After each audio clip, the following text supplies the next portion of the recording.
ये मेरा चौथा वीडियो है जो मैं डालने जा रहा हूँ और आपको मेरा प्रयास है कि आपको सक्षम बना सकूँ कि आप जो भी अपना काम धंधा करना चाहें उसमें आपको सहूलियत हो और आपको कोई भी मुश्किल ना आए।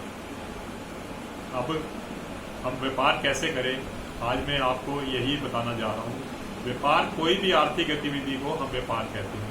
जो भी आर्थिक गतिविधि हम करते हैं जीवन में लाभ कमाने के लिए उसको व्यापार कहते हैं। व्यापार करना कोई आसान नहीं है, उसे जमाना बहुत मुश्किल होता है।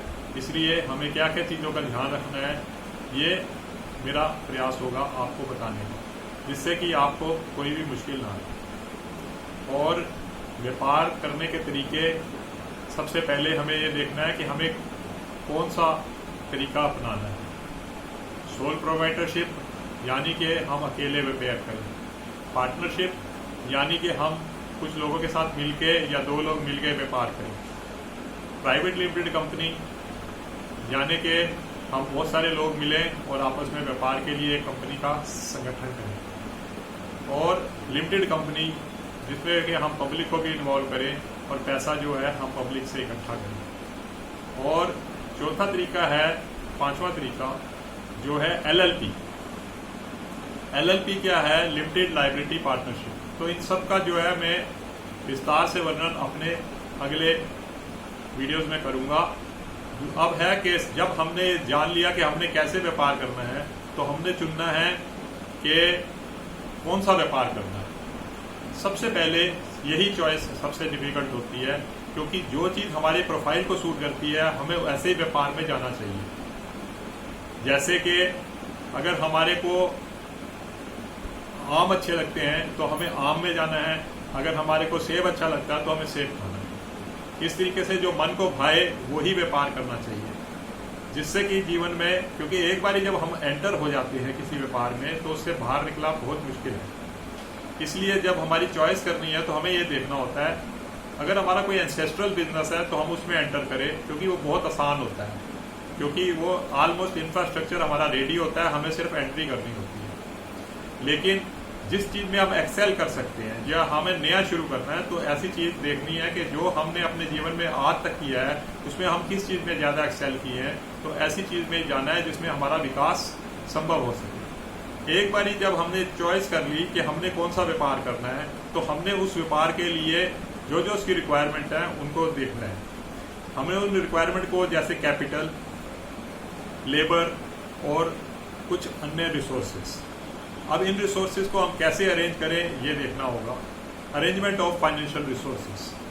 कैपिटल हम अपनी भी लगा सकते हैं, हम पार्टनरशिप में लगा सकते हैं, हम बैंक से लोन ले सकते हैं। हमारे पास बहुत सारे पब्लिक फंड के तरीके हैं जो हम अपना सकते हैं। इनका भी विस्तार से मैं वर्णन अपने अपने अगले वीडियोज में करूंगा। उसके बाद क्या है कि एक बार हमने तय कर लिया कि हमारे पास कैपिटल कैसे आएगी, तो हमारे को देखना है कि लेबर, जो हमारा काम है उसमें कैसी लेबर चाहिए, स्किल्ड लेबर चाहिए, अनस्किल्ड लेबर चाहिए, सेल्स की कितने पर्सोनल चाहिए, परचेज के कितने पर्सोनल चाहिए, अकाउंट्स मैनेजर कैसे होंगे। तो ये सब चीज़ें भी तय करनी पड़ेगी। उसके बाद हमारे को देखना है उस व्यापार के लिए कितने क्षेत्र चाहिए, लैंड कितनी चाहिए, बिल्डिंग कितनी चाहिए। जब हमने ये तय कर लिया तो हमको जाकर फिर मार्केट को देखना है, स्टडी ऑफ मार्केट, कि जो व्यापार हमने चुना है उसकी मार्केट कैसी है। अगर उसकी मार्केट अच्छी है तो हमारे को कोई परेशानी नहीं आएगी। तो ये सब की चीज़ों की डिटेल्स मैं लगातार आपको बताता रहूँगा। मार्केट के बाद इकोनॉमिक वायबिलिटी स्टडी करनी, जीपी रेशो, एनपी रेशो और वेरियस रेशोज होती हैं, जो मैं आपको विस्तार से बताता रहूँगा अपने इसी सीरीज में। उसके बाद अगर हमें पता लग गया कि इकोनॉमिक वायबल है जो व्यापार हमने चुना है, तो हमारा तीसरा और सबसे महत्वपूर्ण आता है टेक्निकल फिजिबिलिटी, कि आप जब हमने जो चीज़ चुनी है क्या वो टेक्निकल पॉसिबल है और क्या, क्योंकि कट थ्रोट कंपटीशन है मार्केट में, परफेक्ट कंपटीशन मार्केट है।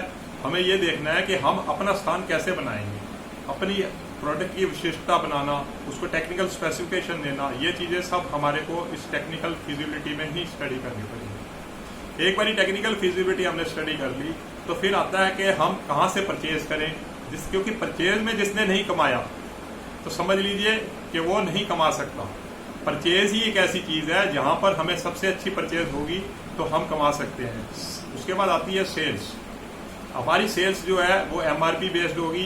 एमआरपी पे कितना डिस्काउंट देंगे, होलसेल में कितना डिस्काउंट देंगे और हमारी प्राइसिंग क्या होगी। इसमें एक फार्मूला चलता है 1+1+1, जो मैं आगे एलोबरेट करूंगा और आप लोगों को समझाऊंगा आने वाली सीरीज में। और अगर एक बारी सेल्स का हमने देख लिया कि भाई हमारी प्रोडक्ट सेलेबल है और हमारा प्रोडक्ट का प्राइस ये है और हमारी जीपी रेशो ये आ रही है, हमारी एनपी रेशो ये आ रही है, जब ये चीज़ें सब हमारी पता लग जाएंगी तो समझ लीजिए कि वो व्यापार में हम एंटर हो सकते हैं और हमारा निर्णय बिल्कुल सही है, इसलिए हम उस व्यापार में एंटर हो सकते हैं।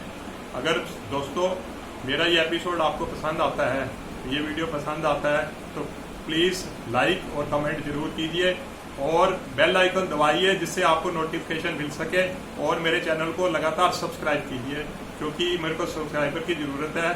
और सबसे बड़ी बात है कि आप अगर मुझे कोई सजेशन देना चाहते हैं तो कमेंट बॉक्स में जाके कमेंट कीजिए। धन्यवाद।